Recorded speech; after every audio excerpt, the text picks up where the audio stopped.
বন্ধুরা, মনে আছে 2023-এর কুরবানি ঈদের কথা, যখন প্রিয়তমা সিনেমার সঙ্গে আরো অনেক সিনেমা এসেছিল? কিরকম ভাবে ষড়যন্ত্রকারীরা সেই সময় প্ল্যান করেছিল, আমি কিন্তু এখনো কিছু ভুলিনি।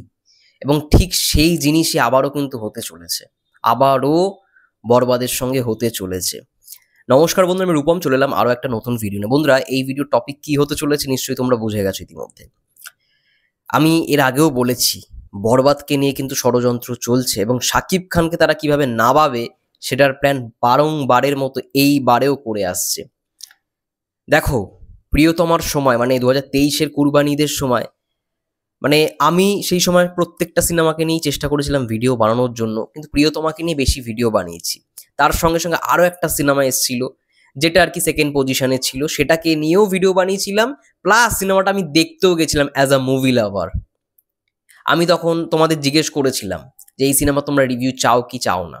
তোমরা বলেছিলে চাও না, কিন্তু তোমাদের একটাই মন্তব্য ছিল যে হ্যাঁ তোমরা দেখতে পারো, কিন্তু রিভিউ আমরা চাই না। আমি সেই মতো সিনেমাটা দেখতে গেছি, কিন্তু তারপরে তারপরে ওই সিনেমার যারা টিম ছিল আর কি, বা কাস্টিং, তারা যেরকমভাবে নোংরামি শুরু করলো মেগাস্টারকে নিয়ে, সেটা নেওয়া যায় না, সেটা কখনোই নেওয়া যায় না। এবং ঠিক তার ফ্যান্সরা এই বছরও সেই ষড়যন্ত্রে সামিল হতে চলেছে। এমনই কিছু স্ক্রিনশট আমি দেখতে পাচ্ছি বিভিন্ন গ্রুপে, বা আমার কাছেও বেশ কিছু স্ক্রিনশট এসছে। তাদের যেটা মন্তব্য, যে বরবাদের পেছনে তারা লেগে থাকবে, কুরুচিকর কথাবার্তা বলবে, ফলে কি হবে, তাদের বসের সিনেমার তাদের প্রচারটা অটোমেটিক হয়ে যাবে। বাহ, দারুণ প্ল্যান। সেটা নিয়ে এই ভিডিওটা। তোমাদের একটা কথাই বলবো, আমি জানি অনেক সাকিবিয়ানরা খুব সঙ্গে সঙ্গে হয়তো রেগে যাও, মানে শর্ট টেম্পার যাকে বলে, বা আবেগে বসে অনেকেই অনেক কিছু করে ফেলো। এই জিনিসটা কিন্তু এইবারও হতে চলেছে।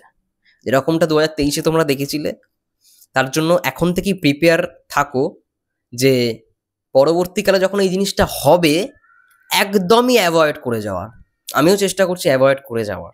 আমি এই টপিকটা তুলে জাস্ট তোমাদের সাবধান করতে চাইছি, একদম অ্যাভয়েড করে যাও, যাতে কোনো রকমভাবে সেই ছবির নামই তোমাদের মুখে না আসে। কারণ তাদের চেষ্টাটা কি, তাদের প্রচেষ্টা কি না, আমাদের বরবাদ সিনেমার মেগাস্টারের নামে কুরুচিকর, বরবাদ সিনেমার নামে কুরুচিকর মন্তব্য করে তাদের ছবিকে সামনে যাতে আনা যায়। এটাই হচ্ছে তাদের প্রমোশনাল প্ল্যান। দারুণ দারুণ দারুণ প্রমোশনাল প্ল্যান এটা, মানে নেগেটিভ দিক থেকে প্রমোশনাল প্ল্যান। তাদের বুদ্ধিটা ভুল বুদ্ধি নয়, সেটা তারা বরাবরই করে যাবে, এইটুখানি যা বুঝতে পারলাম। এটাই তাদের স্টারডাম, ঠিক আছে। কিন্তু আমি ওই যে একটাই কথা বললাম, আমি নামও উচ্চারণ করবো না, নামও মেনশন করবো না, আশা করি তোমরা বুঝতে পেরেছো। আমি ইতিমধ্যে কয়েকটা স্ক্রিনশট পেয়েছি, জাস্ট দেখে অবাক। মানে যাই হোক না কেন, বরবাদের পেছনে তো লাগতেই হবে, শাকিব খানের পেছনে লেগে থাকতেই হবে। পেছনে না লাগলে ওদের শান্তি হবে না, ঘুম ভাঙবে না, ঘুম হবে না, ঠিক আছে। এমনই ওদের প্ল্যান। তো এরকম কিন্তু জিনিস এই বছরও হতে চলেছে, এই বছর হবেও, এবং শুরু করবে, তারা খুব শীঘ্রই শুরু করবে। তার জন্যই এই অ্যাটেনশনটা করে রাখছি। অনেক ষড়যন্ত্রকারীরা এই জিনিসে কিন্তু সামিল হবে, অনেক ষড়যন্ত্রকারীরা, ঠিক আছে। তো জাস্ট ইগনোর, জাস্ট অ্যাভয়েড করে যাবে একবারের জন্য। এটা বলছে ওর পেছনে লাগার জন্য, ওকে রিপ্লাই করে দিলাম, ওকে এই করে দিলাম। ভুলেও জিনিসটা করো না। ভুললেও ফেসবুকে এমন পোস্ট দেখলাম যেটা কিনে আবার শেয়ার করলাম, করলাম, একদম করো না। ফলে ওদের সিনেমারই প্রচার হবে, এটা ঠিক কথা। ওদের সিনেমারই প্রচার হবে। ওরা তার জন্য এই ব্রেনটাই খাটিয়েছে যে আমরা এই সিনেমার বদনাম করে আমাদের সিনেমাকে মানে সমালোচনায় আনবো, দিয়ে প্রমোশন হবে। এটা অ্যাকচুয়ালি নেগেটিভ প্রমোশন, এটা খারাপ কিছু নয়, এটা নেগেটিভ প্রমোশনের দিক থেকে তারা তাদের সিনেমার নাম মানে নাম করাতে চায় যে এই সিনেমা এই সিনেমার সঙ্গে পাল্লা দিচ্ছে, টেক্কা দিচ্ছে। এটাই হচ্ছে তাদের মেন প্ল্যান।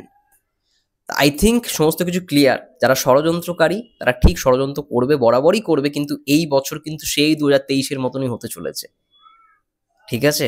সাবধান করে রাখলাম, প্লিজ। এমন কিছু সাকিবিয়ানদেরই বলছি, এমন কিছু করে ফেলো না যাতে মানে তারা সেই সুযোগটা পেয়ে যায়। এমন কিছু করো না। জাস্ট যেগুলো দেখছো অ্যাভয়েড অ্যাভয়েড অ্যাভয়েড। করুক না, দেখি না কত করতে পারে, করুক না। তারা খুব বেশি হলে ওটাই করতে পারবে, তারা তো টক্করটা দিতে পারবে না, না। করুক না। আর অ্যাভয়েড করতে যত পারবে তোমরা, দেখবে তত বেশি জিনিসটা হচ্ছে, আর তখনই তোমরা মনে করবে তোমরা সাকসেস তোমাদের জায়গায়। ব্যাস, এটা বলেই ভিডিওটা শেষ করবো। ততক্ষণের জন্য সবাই ভালো থেকো, সুস্থ থেকো, টেক কেয়ার।